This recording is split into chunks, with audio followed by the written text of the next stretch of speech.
Hello, everyone. Thank you for joining us. Welcome to today's webinar, Delivering Flawless Field Service, Tips for Keeping Your Mobile Workers Connected. I'm Sara Nicastro, Editor-in-Chief of Field Technologies, and I'll be moderating today's event. With today's workforce increasingly mobile, using mobile devices and software solutions have evolved from a nice-to-have to a have-to-have. Mobile workers rely on mobile solutions to do their jobs from the field, and businesses rely on data coming in from the field, both from workers and machines.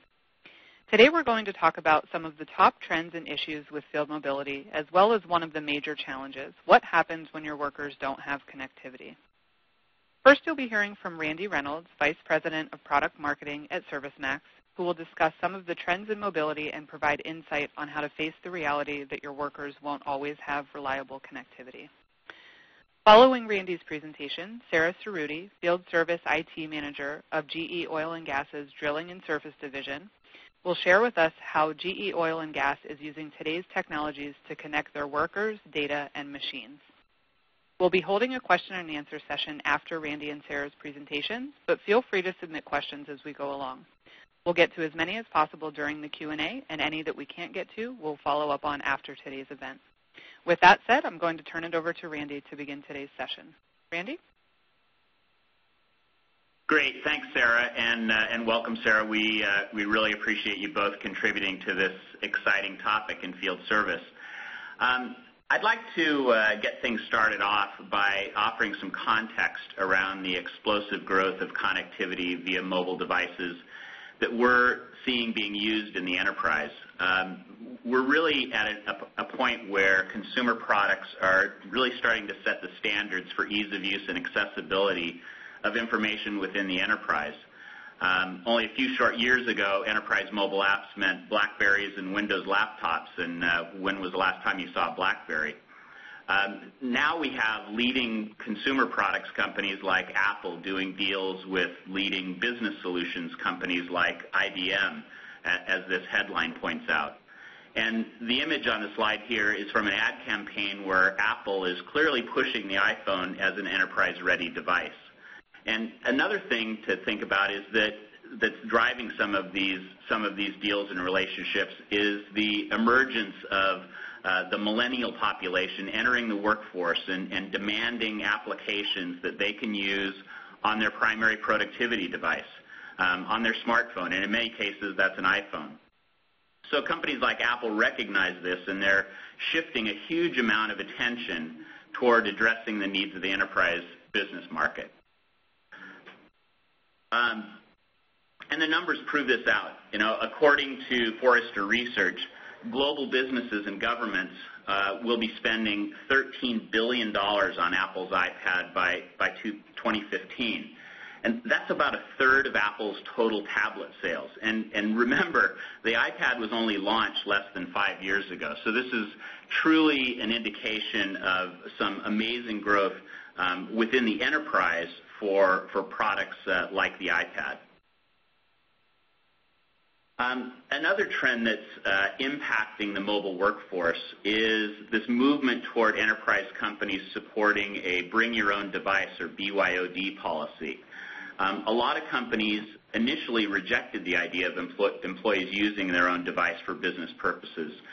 You know, they were concerned with security, potential loss of employee productivity coming from personal business, but today companies are beginning to acknowledge that this is really a losing battle, and in fact, it can be turned into a win-win for both the worker and the enterprise.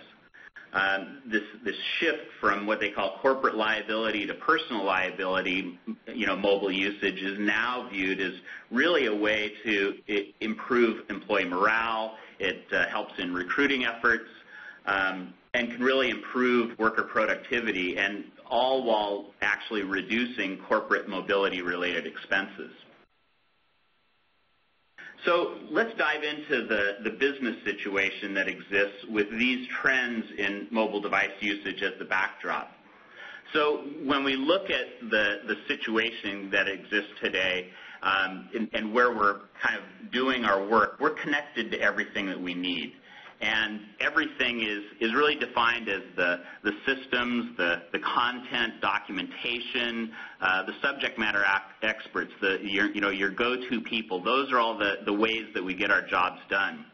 And we have more real-time assistance to help us operate according to any defined business processes. And being connected to everything really helps us be more productive and efficient as we perform our daily tasks. But what happens when most of your work is performed away from any kind of office? And that's really the reality of the field service professional. I mean, by definition, they are in the field, and they're loosely connected at best with all of the things that us office dwellers take for granted. So, what are the options that these folks have, when they're by definition on the road and out in the field? You can't really take the whole office and all the experts and all the systems and all the content that you might need with you. So there needs to be a better way to address this. And really, when you think about it, you wouldn't want to take everything with you necessarily. I mean, the important thing is you want to take those things, only those things that you really need to get your job done on that day or on this particular job that you're working on. So, there's also the additional challenge here, and it's pretty obvious that a mobile device is really the solution that people are looking for, but the device is only part of that. You need to look at things like, is the application designed to support all of the critical functions of your job? And what happens when that device is unable to be online? What happens when the device is unable to be online for several hours or the entire workday? This is part of the reality for folks in the field service profession. It's hard enough to keep business moving when you're mobile. You need to stay connected with the people, the processes, the systems, and the data that you need to do your job. But now just imagine doing that when you're disconnected with no internet, no wireless, completely off the grid. That's part of the reality that we're dealing with here. And so the solution, we believe, to all of these requirements that exist with mobile technology and some of the challenges that I went over is something that we call FieldReady Mobile. And the way we kind of define FieldReady Mobile is looking at some of these different attributes. And we'll what we'll do is let's go through each of these individually. So first of all, designing for field service is more than just putting a web app on a phone or a tablet. You really need to look at the use cases, and especially the users of the application, like this guy in the picture here who's actually out in the field with gloves on and sunglasses on and using a mobile application. ServiceMax, the field service professionals need things like expanded touch zones for larger, rugged hands and larger graphics and text to help aid adoption of the application. They need things like auto-populated data and filtered lookups, context-sensitive lookups, data validation, warning messages, all of those things that make using a device out in the field easier. So all of this design with the field service user in mind is really a key part of this field-ready mobile apps. Now, another part of this is maintaining a consistent business process. So, business processes have been defined by the service organization, and you need to be able to support those whether you're in the office using an online application, but also through the mobile application out in the field. And ServiceMax offers a configurable workflow technology that we call Service Flow Manager that allows compliance with the business process even on a mobile device and even while offline. So Service Flow Manager allows the service organization to rapidly adapt to evolving business needs and maintain continuity with the processes even while in the field. And doing this reduces errors and omissions that could create business liability or negative customer feedback. So it's important that you have that consistent experience even when you're out in the field. And probably one of the most important aspects of FieldReady Mobile is the ability to support sustained periods of offline activity. And we like to refer to this as the disconnected day. You know, a FieldReady Mobile app needs to support full field service functionality even while offline for extended periods of time. Techs need to support the full work order management process. They need to look up parts. They need to understand service level agreements. They need to collect signatures for sign-off, and they need to do all of this while they're offline. And, you know, we think it's really important to make the most out of the native capabilities of a mobile device. You know, as we talked about earlier, people are adopting some of the technologies that they use in their consumer life, but it's important that you make the most out of the tools that you have available. And so whether that's, you know, taking advantage of the large hard drive on a laptop or the camera or barcode scanning capability of an iPad or the ability to place a call from a smartphone, it's really important to consider these devices being complementary to one another. There are certain things that one device might do better than another. I mean, when you look at entering data on an iPad versus on an iPhone, there's quite a difference of those two things. And so you need to look at what is the best tool for the job when working in the field. You don't want to necessarily try to do too much with one device. And the last attribute of FieldReady Mobile applies kind of even outside the field service context. You know, wherever possible, we recommend service organizations spend their time and money solving customer problems, not developing custom mobile apps. You know, custom code is a constant maintenance headache versus code that's configured and pushed instantly to the mobile device.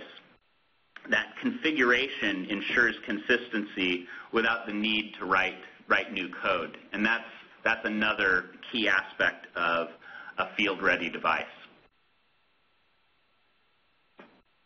So let's kind of review some of the benefits associated with FieldReady Mobile. You know, all of this stuff wouldn't really matter unless it solves some real business needs, and we really believe that it does. You know, you need to look at, we think that the right mobile solution improves your customer satisfaction by giving mobile workers the information and the systems they need to complete the job the first time. It reduces the need to enter data after the fact. A lot of times that's what field techs are doing, is that at the end of their workday they're having to sit down and do a lot of data entry. We can potentially reduce a lot of that might count as overtime that could help improve service profitability. And every service organization is looking for more ways to increase revenue. So by giving field technicians access to things like pricing and invoicing and service offerings while they're in the field with the customer, they have an opportunity to drive some of that revenue at the point of service. And you don't want to let your regulated business processes deviate in the field. So a FieldReady Mobile app will ensure that you can have a consistent business practice and that you're following that whether you're in the service center or out in the field. So that's another key benefit of this. And then finally, we've got a lot of stories from our customers that are really seeing some increased job satisfaction, you know, employee retention and employee attraction that has occurred because of the value that's being delivered by mobile apps. What's amazing is there's a sense of pride associated with a field engineer that's being entrusted with an iPad as their primary device for managing the customer within the field service experience. And so those are some of the things that we're seeing in terms of defining the value associated with a FieldReady mobile app and some of the benefits that organizations can get from using mobile apps in the field. So At this point, what I'd like to do is transition over to a conversation with Sara Cerruti, who was introduced at the beginning. So welcome, Sara. I think what we're going to do here is I'm going to give you an opportunity to talk to the audience a little bit about your background and experience, and then we'll kind of have a conversation around some of the things that you're seeing when it comes to mobile connectivity in the oil and gas segment that you're responsible for at GE. Okay. Hi, Randy. Hello, everyone. My name is Sara Cerruti, as Randy already said. I work for the GE Oil and Gas Drilling and Surface Division. I support field services activities from an IT perspective, field services technology implementations. I have been with GE for 21 years and with various oil and gas divisions of GE for the past 16 years. I have been supporting services in the past in different functions, both as a master black belt and also supporting digitization activities for our turbo machinery division. Great. Thanks, Sara. So at this point, I'd like to kind of get a little bit more into to learning a little bit about your the oil and gas business. So what folks on the webinar should be seeing right now is a slide that talks about some different technology trends in oil and gas. Maybe you can talk to this a little bit in terms of how this works with connecting people, data, and machines in your business. Sure. So I think, Randy, it just fits very neatly into what you've been saying up till now. I should preface this by saying that I don't know if you can read the fine print, but this is a chart that comes from the Gartner Group, an assessment that they did of technology in the oil and gas industry. And I think it's just really, what it's really saying is that the connectivity combined with technology in the oil and gas industry is really changing the dynamics for this industry. You know, there's a whole series of tools and technologies and applications that combined with the better connectivity plus all of the mobile devices that Randy was talking about before are really opening up the capability to communicate and stay connected even within the oil field, which was traditionally very challenging. And there's really several aspects to, let's say, maintaining a continuum of connectivity in the oil field, which obviously all starts with the customers and the information that you're able to communicate to the customers around different topics. Some can be as simple as, where's my order, where are my parts, when are they getting to me, or is there a better way besides paper of getting an invoice to me, and moves on to other areas of communication such as what equipment do I have installed in my oil field, how is that equipment performing, can you notify me when that equipment is going to fail before it fails so I can take it down for maintenance and not have an unplanned outage.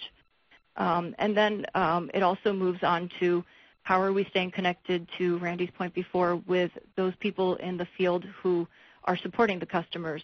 So how can we give mobile solution to the field service technicians that enable them to carry out their jobs and communicate with the customers and communicate back with headquarters in an environment where they may not always have connectivity or the best connectivity or the ability to download heavy files or other pieces of information required to do their jobs. Great. Thanks, Sara. Now, you know, I think another thing that perhaps you've touched on is just some of the challenges of communications in kind of the extreme case of being out in an oil field. Can you elaborate on some of the challenges that are shown here with communication in this type of an environment? Sure. So I think, you know, obviously communication in the oil field, and not just the oil field, has never been easy. If I think of some of GE's other divisions, we have folks working in power plants. We have folks working on the top of wind turbines, just to name a few. And none of those are environments where connectivity is easy. Also, we tend to, you know, sort of focus our attention on the U.S. and Canada market, where in general connectivity in any case easier than anywhere else in the world. Just think about when was the last time that you went to a foreign country and went to a hotel where you had Wi-Fi that was as good as it is in the United States, or where you had Wi-Fi offered at all as a service in your hotel room. So the environments, in particular in the oil and gas industry that people are working with, are extremely remote. If you go look at the little heat maps that AT&T and Verizon and everybody likes to put up in their commercials about their coverage, and then you map an oil field against that heat map, many times what you'll see is that there really is no good coverage by any one carrier anywhere where those oil fields are located. So that's a part of the challenge that we have to work with in the oil and gas industry. Another part of it is also that many oil field companies, and not only the oil majors as well, we tend to be older companies that are running somewhat old or somewhat inflexible legacy systems in the background, and it can sometimes be very challenging to connect those systems to some of the newer technologies like cloud-based technologies in order to get information out of those systems and into the field where they need to be.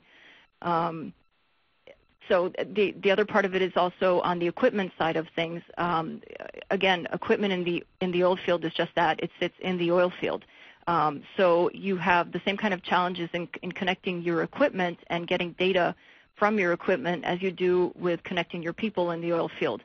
If there's no good connectivity there, then the best remote monitoring and diagnostics application is not going to provide you back with the data that you need. And then finally, I think the last piece of it really is, how do I get the information back from the field and from the products back into my operations where I need that information to be able to make business decisions? So things such as getting information back from the field about when they carried out a scheduled maintenance on a piece of equipment so that we know how to proactively notify the customer when we're suggesting to be out there again to again do maintenance on that equipment. Or the other piece of it is also oftentimes we have to go into the field and actually uninstall a piece of equipment and send it back to a repair shop or to a factory for overhaul, maintenance, or repair. And being able to drive that communication between the field back and the shop that lets the shop know proactively when is my equipment coming in so that they can plan for capacity to be able to work on that equipment and get it back out to the customer as quickly as possible. And then I think just one final thing in general in the oil and gas industry, a lot of what we do in the field is still very much paper-based. So basically a field service technician will go out into the field and fill out his time, fill out the expenses that he generated while on the job, fill out the reporting and the service tickets that are needed in order to be able to bill a customer, all manually. So this often creates a lag time between when this information can be fed back to headquarters, manually input into systems, and then an invoice generated back out to the customer. And this is frustrating both to us and to the customer because we're not able to follow the paper trail and provide a good cycle time and turnaround billing the way that we should be with the customers.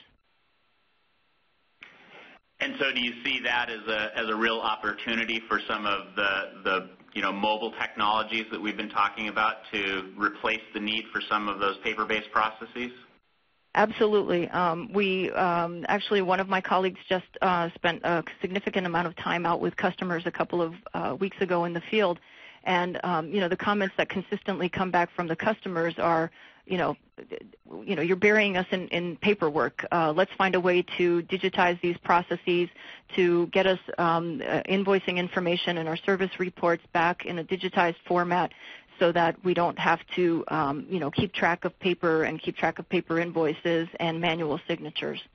So I think that's where mobile solutions such as ServiceMax, which we're implementing in various of the DNS businesses, really help to drive productivity in the field, not just for our technicians, but also for the customers that we're working with. Got it. Great. Thank you. So, let's maybe now talk. more specifically about how you guys are going about solving some of these connectivity challenges across people, data, and machines. So I'll just kind of throw a few questions out here for you, Sara, and if you can just elaborate on what you've been seeing within your organization or other parts of GE, that would be great for people to understand. So when you look at the areas of mobility, and maybe you've touched on this a little bit about how is that going to affect the way field engineers work today? How will all of this move toward mobility impact their lives, and kind of what do you see as some of the key criteria that you're hearing from the field in terms of what they're looking for, and and any recommendations that you might have for people that are evaluating mobile devices as a solution for field service. So just any thoughts that you have on this topic would be great. Yep, sure. Now, I should preface that by saying that every industry is going to be different from this perspective, but speaking relative to the oil and gas industry, I think what we have to realize with a field service organization is that these are technicians. They are mechanics. They are people who are used to, working with the equipment and not necessarily with other types of technologies, such as a computer, such as an iPhone, such as an iPad. So I think that the biggest thing to take into consideration really is that you're ensuring that the technology that you're going to be providing to the field is a good fit with the type of profile of the person that you have working in the field for you. I think that's the most important thing. The other very important thing, I think, is that our field service technicians are valuable to us when they're out there and they're putting hand to the equipment or they're interacting with the customers to resolve a customer issue and answer customer questions. It is not value-added time for them to be spending time inputting tons and tons of information either onto a sheet of paper or into any system. So I think when rolling out a mobile solution, it is very important to continuously ask the question over and over again, am I really asking a field service technician to do something that is strictly necessary for them to do in the field? So I think it's important to simplify the views that you're giving a field service technician. It's important to simplify how much information you're asking them to enter, and it's important to be continuously asking the question, what is the purpose of the information that I'm asking the technician to fill in? What am I going to use this information for, so that again you're minimizing how much information they have to actually be entering into the mobile devices that they're using. Another very important thing to look at is obviously the conditions under which the technicians are going to have to be entering data.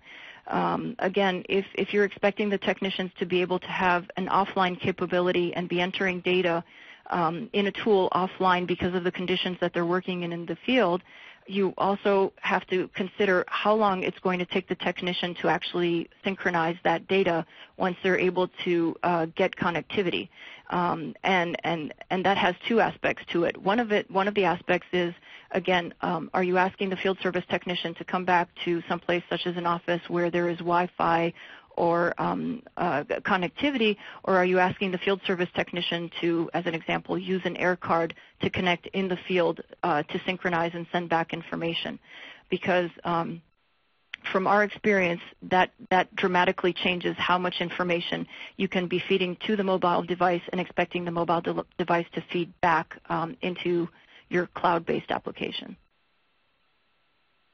Great. That's really helpful. I think one of the things that I heard you mention that I've heard from other of our clients is that what you don't necessarily want to do is replicate the existing process and just push that out onto the mobile device. You really want to take this opportunity to say, what is the right information that we want to be collecting in the field and the right information that we want to have people interacting with on the mobile device, and not necessarily just using the, digitizing an existing paper process.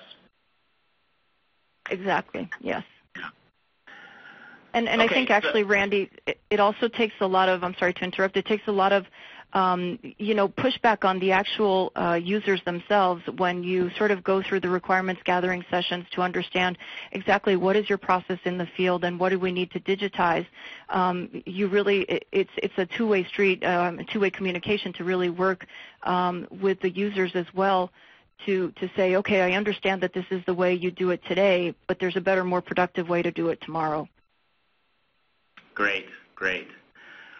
Okay, so let's kind of move on to the next topic of getting things connected, and that's more of the data side of things. Now, we all understand that there are no individual silos of information that that all of our systems, that everybody's interacting with just one system. We live in an environment where we've got to be connected to lots of different systems and lots of different data.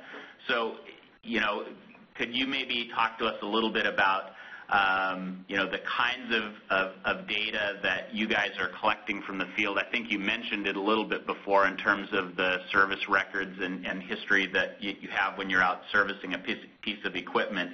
But how does that work in the context of being offline, and is there integration that you need to take into consideration with other systems that might be within the GE network in terms of ERP systems and other back-end systems that need to interface with the mobile device that the field tech is using? Yes, so I think the very first step sort of integration between the data that the field service technician is using and headquarters is around ERP, and that's because it allows us in the direction of the field. It allows us to provide information to the field service technician about the service ticket. What is he going out to maintain? What are the parts that he's going to need to take out there with him in order to carry out the event in the field? And also, what is the information about the equipment that he's going out to maintain? So there's typically an integration between where you keep your install base and your install base information and your install base history and the information that's being fed to the technicians in the field. From the field back, obviously, the integration points to ERP can be around, for example, parts or stock or inventory. So I use the part, or I use this truck inventory in the field. Now let my ERP system know that the quantity has to be updated, and potentially I have to reorder this part. The other piece of it, back to ERP, is also clearly on the invoicing. Once we've entered the information that is required to bill a customer on a service ticket, so for example, what parts have I consumed, how much time have I spent out in the field, what are the expenses that are billable to the customer, then we want that data to be flowing back automatically to our ERP systems so that the billing transaction can be generated automatically versus manually. Other pieces, when you start to move beyond ERP, other areas that we're starting to look at now is we have remote monitoring and diagnostics equipment that is running, remote monitoring and diagnostic systems that are running on our equipment and monitoring our equipment and the performance of our equipment, and are notifying when there are issues on the equipment. One way that you can use this integrated to your mobile solutions is, for example, when certain events are triggered through your remote monitoring and diagnostic systems, to have a case opened directly in a tool like Salesforce.com or ServiceMax that can notify either your customer service organization or your field service organization that an event with a piece of equipment has been registered, and we need to look into it and determine whether we need to send somebody out there to take a look at it or whatever other activity is required to basically get that piece of equipment back up and running. Great. Great. Yeah, go ahead. No, I was going to say the third piece of it really is then integration with what we call in GE the industrial internet piece of it. In particular, in drilling and surface, we've recently rolled out a portal called Drilling Experience Portal, where we basically put at our customers' disposal information relative to the fleet of our equipment that's installed on their rigs. And they also have the capability through integration between this portal and tools such as Salesforce.com or ServiceMax, the ability, for example, to see when are my outages scheduled, when are the field service technicians coming out to work on an outage, so that the customers have a better capability of planning and scheduling and also tracking what's going on the equipment on their rigs. Great. Well, kind of related to that, when we start to talk about this whole connecting machines thing, there was a recent article that came out in Fast Company that talked about GE's vision for what GE is calling the industrial internet. A lot of people refer to that as the Internet of Things or the Internet of Everything. And what's really interesting is how companies like GE are really leading the charge toward this whole connected machines, and it has an obvious impact on the role of field service organizations, and we're hearing more and more about companies that are starting to collect a lot of this machine data to help inform service organizations and really transform the way field service gets delivered in general. So, how will this movement from your standpoint really kind of, how do you guys see that changing the face of field service within GE? And, for any organizations that are out there listening, how might they think about exploring things like M2M and the Internet of Things to affect the future of field service for them? I think it's really, I think you need to look at it from the perspective of what is the value added that you're bringing to the customer and providing them with this type of a solution. So what is the type of information that the customer is looking to get from you, and how are you going to get that information to your customer? So it's really about, if you think about it, the industrial internet, the customer-facing piece is, and I don't mean to trivialize it, but it's a portal, right? Then it's how you get that information into the portal and to the customer and create that flow of information between you and the customer that is really the piece that is value added to the customer. So it's all about how do you integrate the information that's coming out of your back office system, such as your ERP, such as tools such as Primavera, where you do planning or integrated planning. How do I integrate into that portal information coming off of the remote monitoring and diagnostic capability that I have on my equipment? And how do I integrate information coming back from my field service technician in the field about the activities he carried out to that customer's equipment, and make all of that information visible and usable to the customer through the portal?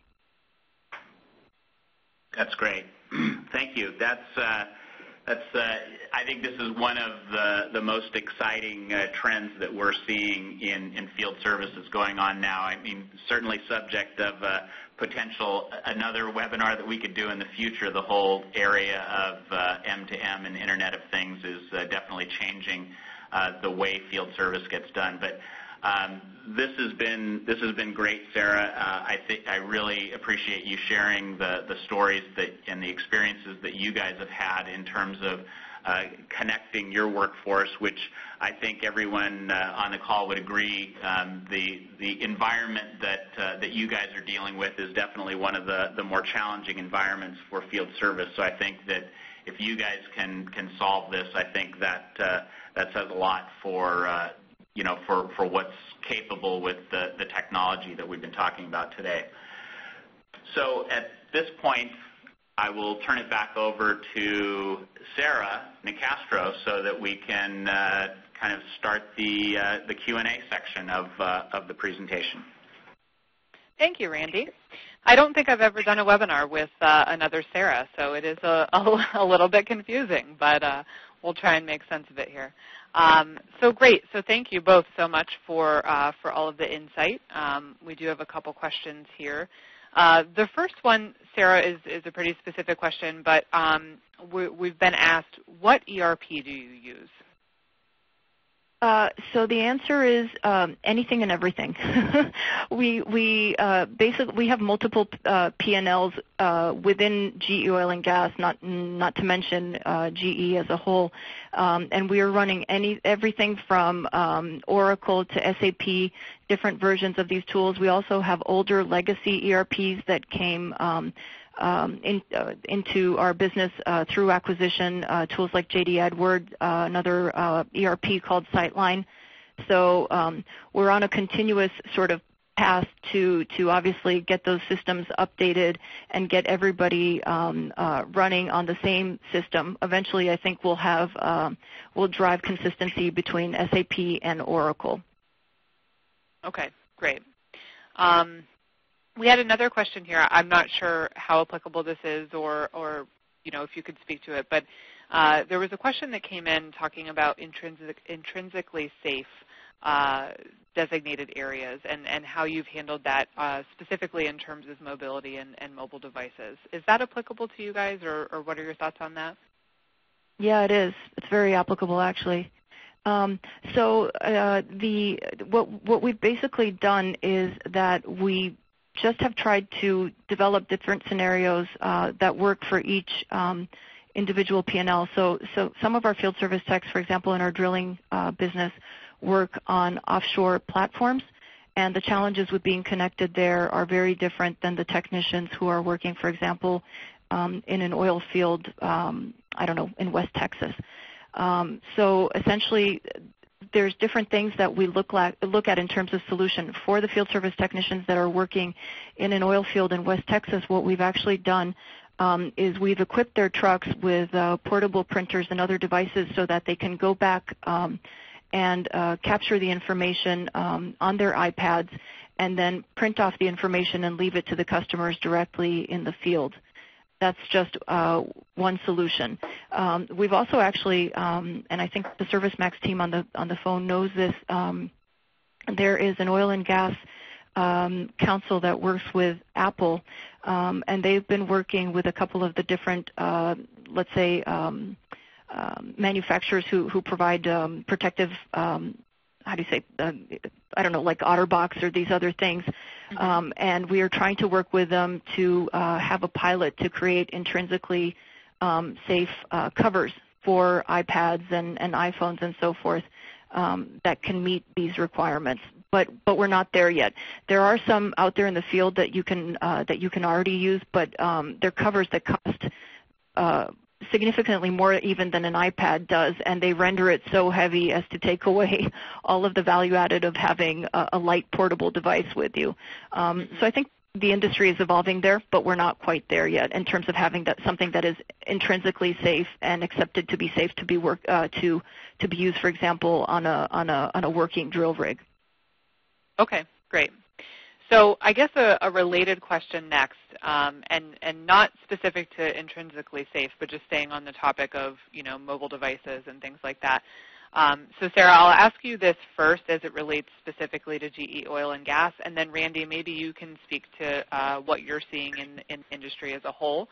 But the question is around what are your thoughts on wearables, so smartwatches, Google Glass, things like that, as part of the field mobile evolution.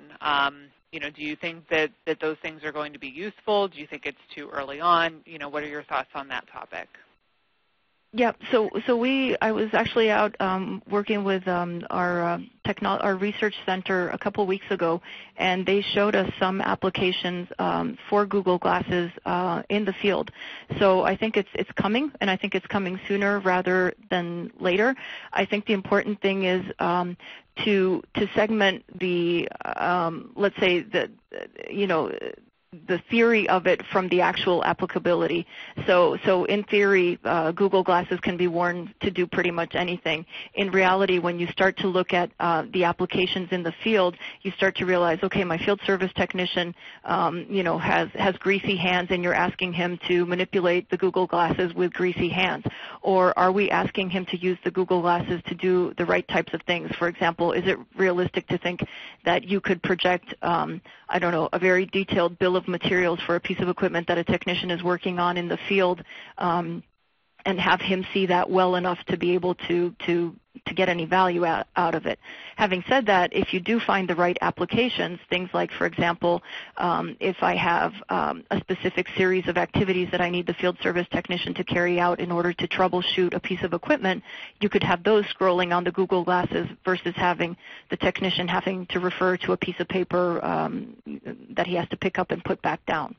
Mm-hmm. So I think definitely has applicability. I think you just have to be realistic about what is feasible relative to the market that you're working in. Mm-hmm. That makes sense. Randy, Sarah, yep, go ahead.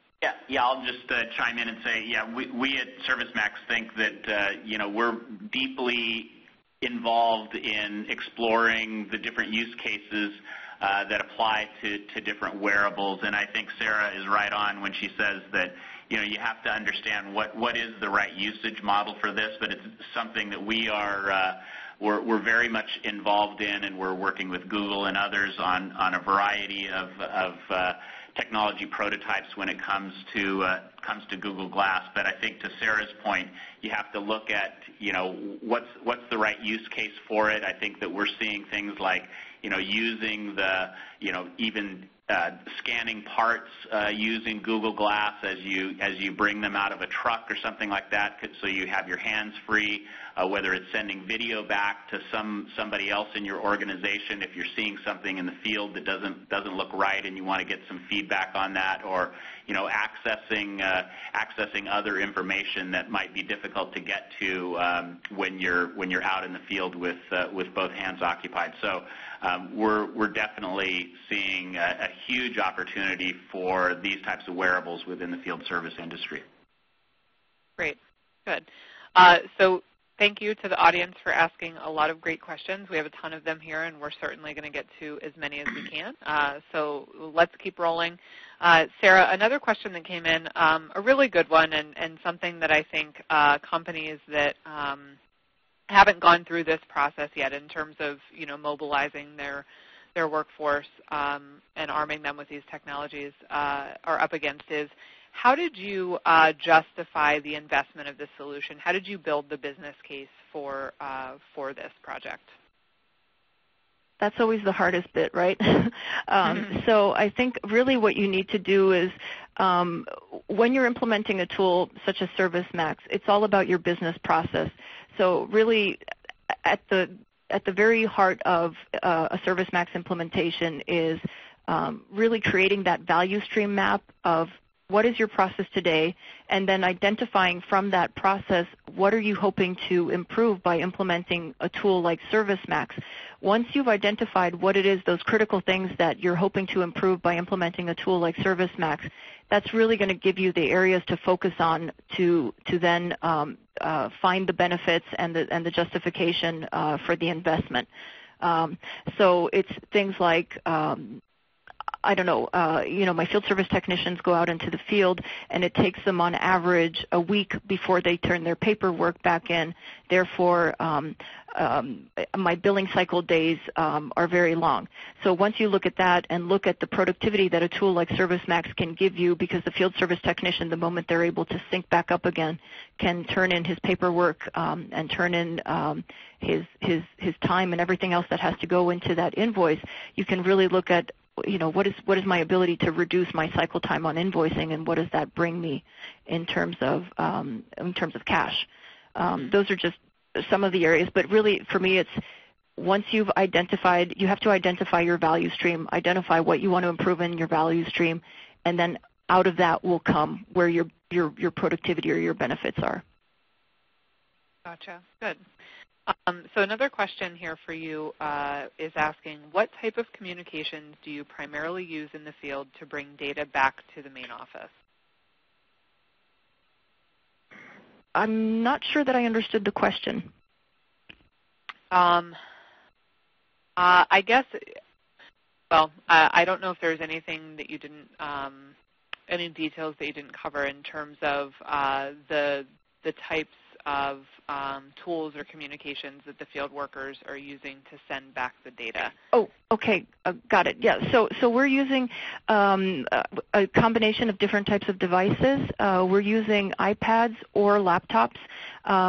Not so much iPhones yet. I think iPhones will have an applicability, but a little bit more limited in the future. For example, you could accept ownership of a work order through your iPhone, but when you're actually going out to fill your paperwork, it's too difficult to do it on an iPhone for the amount of paperwork that we typically have to leave in the field. You could also use the iPhone, for example, for scanning barcodes on equipment or on parts and adding those barcodes into your service ticket. So far, those are the devices that we're using. In terms of the actual connectivity, I'm not sure if that was part of the question that was asked. We're really using either air cards for now or having the technicians connect back through hardwired or Wi-Fi when they're back at headquarters. We haven't really explored the satellite option yet. Okay. So that would be, is that something you plan to do or you haven't had a need to at this point? I think we're going to, we are in the early stages of really understanding how our devices are performing in the field. I think the answer is it depends. If we see that the technology is performing well with air cards and then connecting back through Wi-Fi or hardwired when people are somewhere where they can do that, we're going to stick with that. If we need to get more drastic because we're not able to provide good connectivity and most of all, good capability to sync to the text using those two technologies, then I think we have to start looking at other possibilities. Okay. Okay. So the next question here is asking, who did all of the software development and connecting ERPs to field devices and field equipment? Did you guys do it themselves? Did ServiceMax do it? Was it a combination? Can you speak to that a little bit? Yeah, it's been a combination for us. So we have the ServiceMax team helping us to look at the ServiceMax side of the equation and what are the various modules that we want to be mapping to in ServiceMax and basically providing our interface teams with the mapping structure that we need to map over to ServiceMax. And then we have internal teams who are looking at actually creating the interfaces and talking back to the ERP side. Okay. Okay, great.